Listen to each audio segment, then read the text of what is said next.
Title: I was in a relationship with an abuser and didn't realize it, until it was almost too late, Part 1. Posted by u/throwawaybruzheart. I've lurked on this subreddit for years. I've read so many stories here and thought, damn, how did they not see it? And then I lived it. This is hard to write. I've been sitting on it for a while. But something inside me said that maybe, just maybe, if I put this out into the world, it might help someone else. Or maybe it'll help me. Either way, this is my story, and it's going to be long. 3 parts long, probably. I don't know how to summarize years of manipulation and pain in one post, so bear with me. Let's start at the beginning. Part 1, The Charmer. I met Lena at a friend's birthday party in 2018. She walked in wearing this oversized denim jacket, with her hair in a messy bun and Doc Martens that had clearly seen better days. She wasn't the loudest in the room, but she had this presence. Like, you noticed her, even if she wasn't trying to be noticed. She laughed at my joke about the vegan cupcakes, so this is what sadness tastes like, and just like that, we started talking. We clicked immediately. She was smart, sarcastic, just a little intimidating, and had this way of making me feel like the most interesting person in the room. Like, fully tuned in. That kind of attention is addictive, especially for someone like me who had just gotten out of a 3-year relationship with someone who barely looked up from his phone. Anyway, we started dating a week later. The first 3 months were a dream. Like, actually. Lena would leave little notes in my jacket pockets, cook dinner for me after work, and show up with my favorite snacks just because she felt like I needed them. She said things like, I've never felt this close to anyone before, and, I don't usually open up to people like this.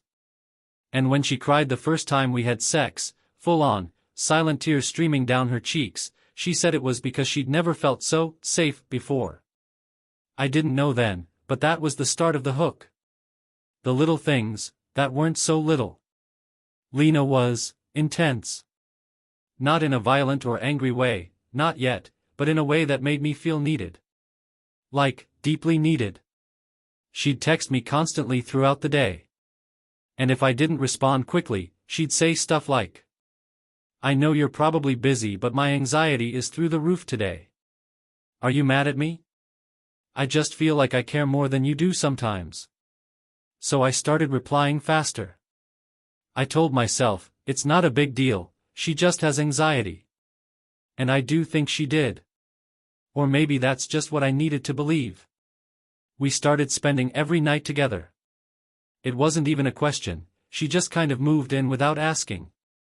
Left a toothbrush, then a drawer of clothes, then somehow had half the closet. I loved her. I did. But there were moments, little red flags that I swept under the rug. Like the way she'd subtly put down my friends. She didn't like my best friend Jess, said she had mean girl energy, and was toxic. When I defended Jess, Lena would say, it's just weird that you get so defensive of her. You never defend me like that. And I'd feel like crap. Like, was I picking my friend over my girlfriend? Eventually, I stopped hanging out with Jess as much. Then it was my other friends. Then even my sister. Lena always had a reason, they were too judgmental, they were bad for my mental health, they didn't respect our relationship. The cracks begin. The first time Lena raised her voice at me, it was over a coffee mug. No, seriously. I accidentally chipped the handle of this mug her mom had given her. It was an honest mistake. I felt awful.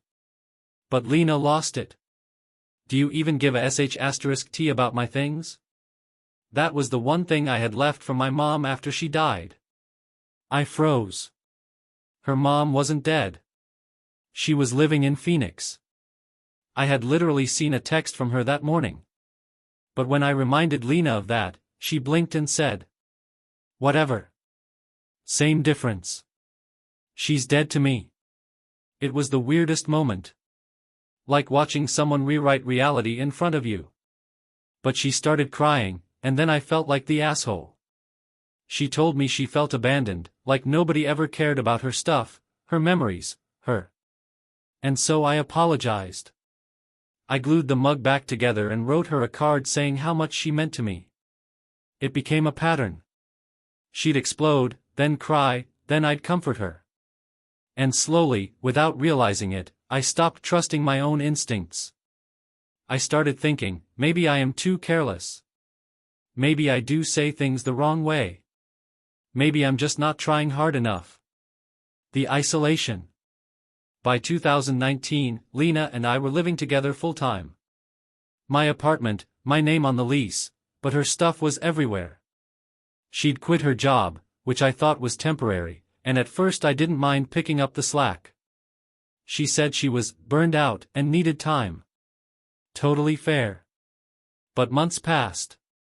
Then a year. She always had a reason for not going back to work. Too anxious. Too depressed. The job market sucked. Nobody appreciated her talents. Meanwhile, I was working 10-hour days and coming home to someone who would either be asleep, crying, or raging because I didn't text enough. She'd say stuff like, "It's just really hard being alone all day. You don't understand how lucky you are to have purpose."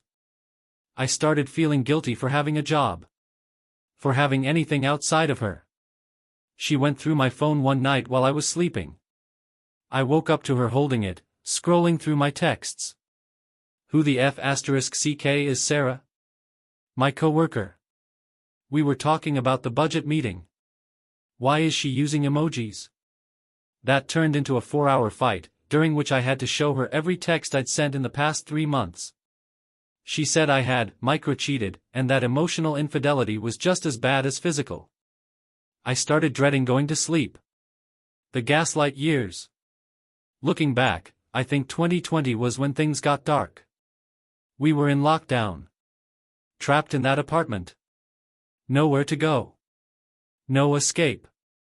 Lena's moods were like weather systems, sudden, overwhelming, and completely out of my control.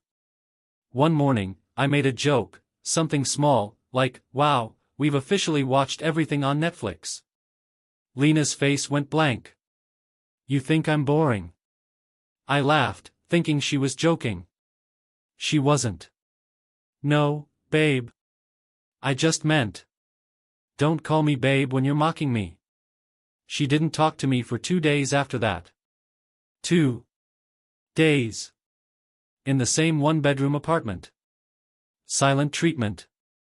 I tried to apologize again and again, but it was like living with a ghost. And when she did talk again, it was to say, "You need to be more careful with your words. You don't realize how cruel you sound."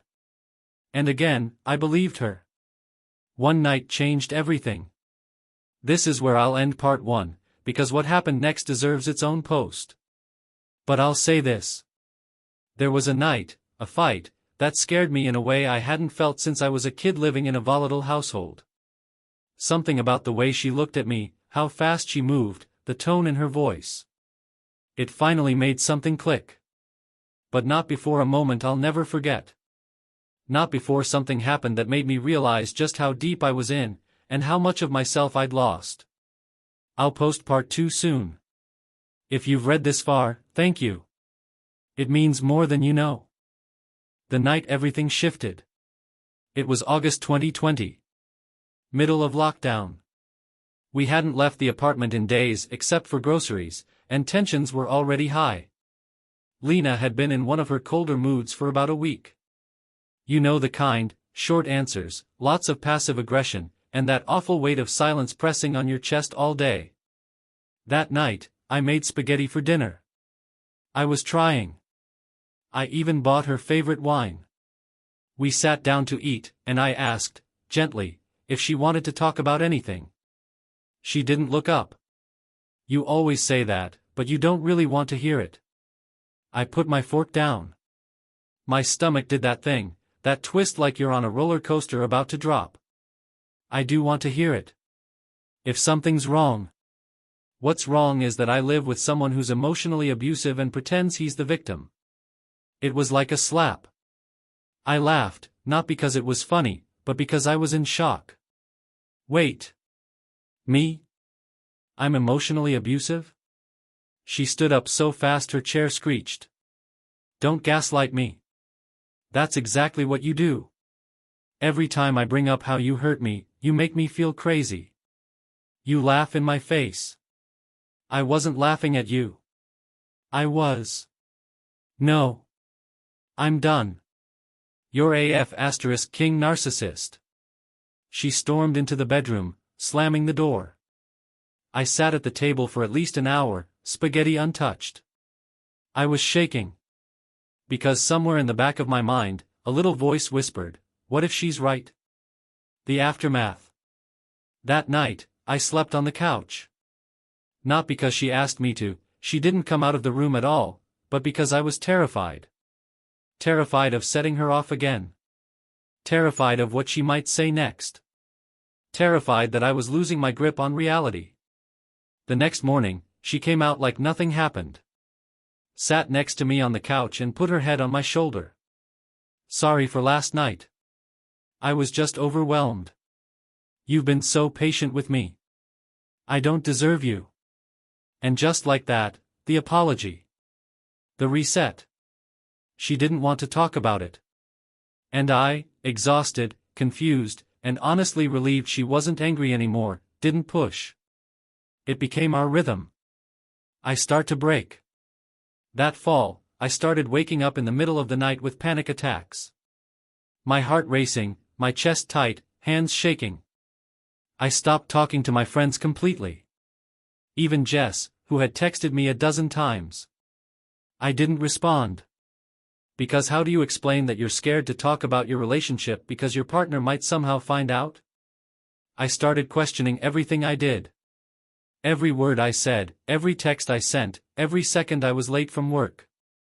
I lived in a constant state of preemptive apology.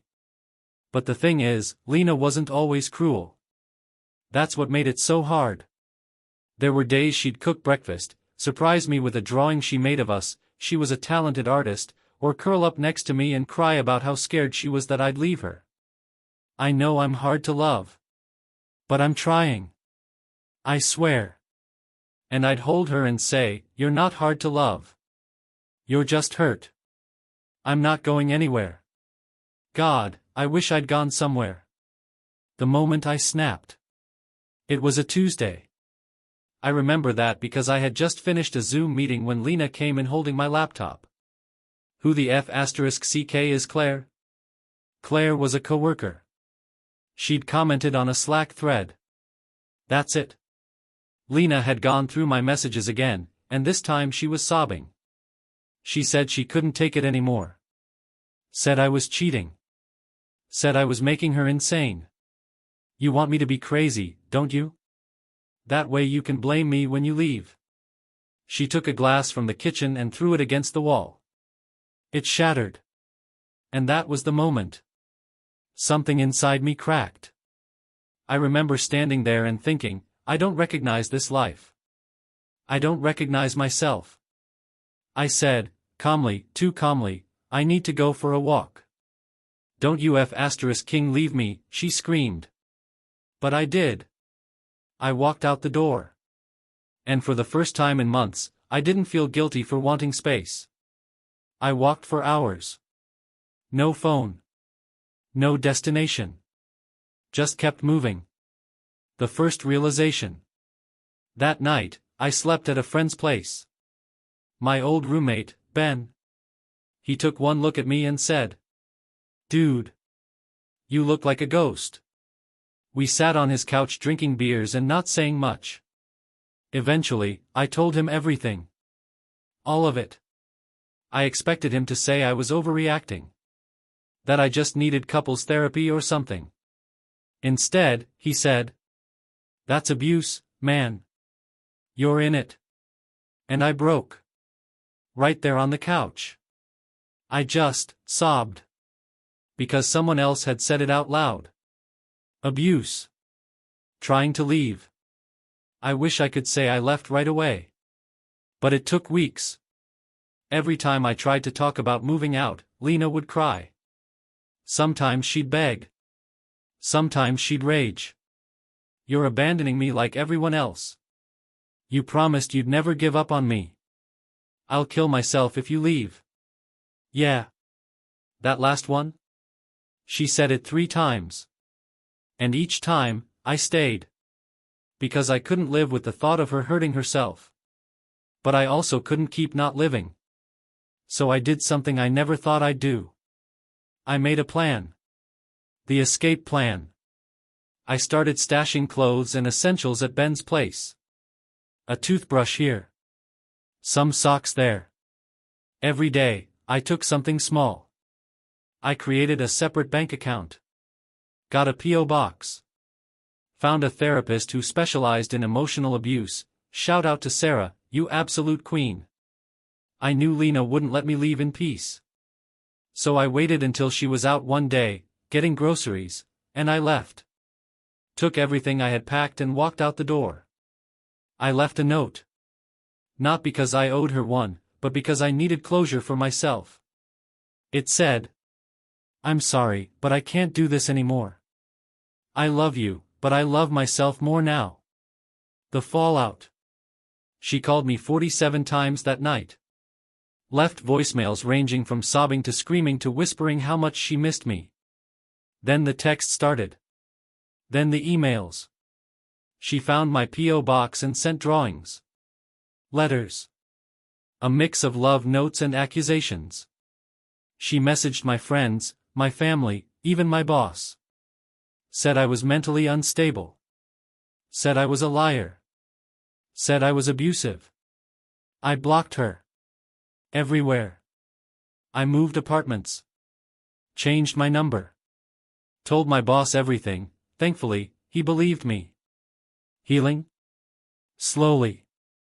It's been over a year since I left. Some days I still feel like I'm putting myself back together. Like I'm relearning how to make decisions without second-guessing. Like I'm learning how to exist without apologizing for breathing. But I'm in therapy. I've reconnected with my friends. Jess cried when I called her.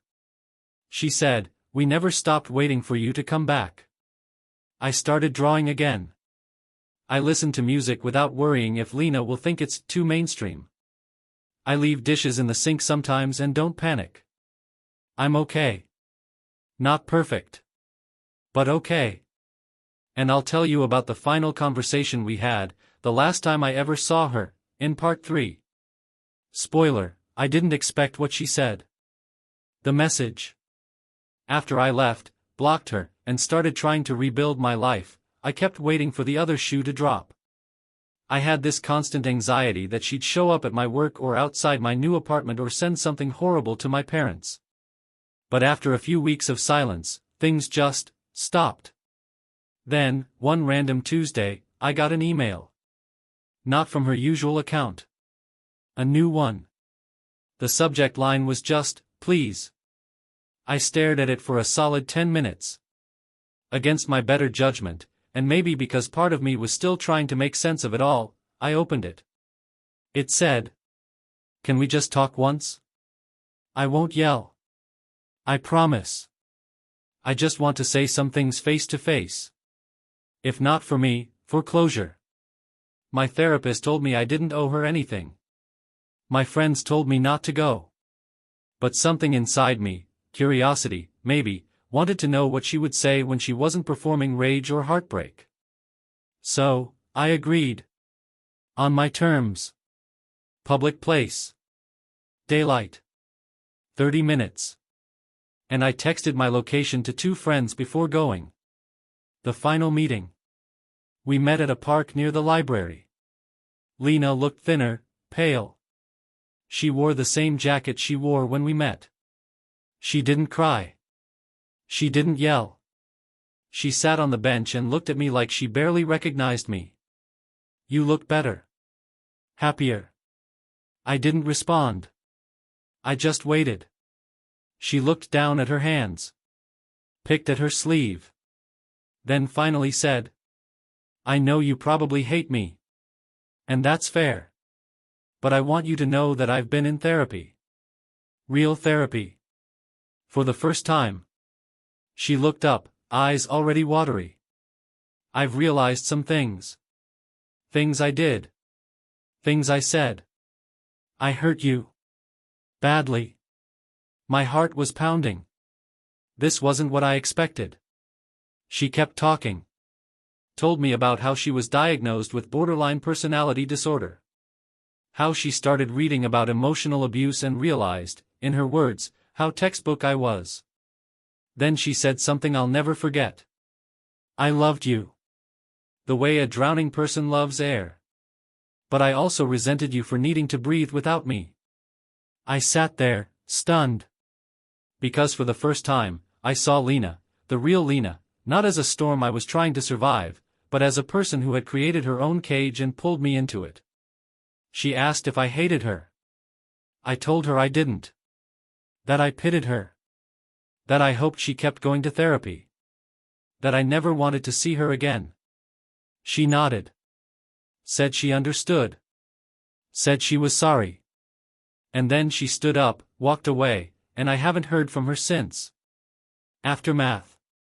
It's been a year since that meeting. I still have nightmares sometimes. Still flinch when someone raises their voice unexpectedly. Still second-guess myself in new relationships. But I'm healing. I've learned how to enjoy being alone. How to trust again.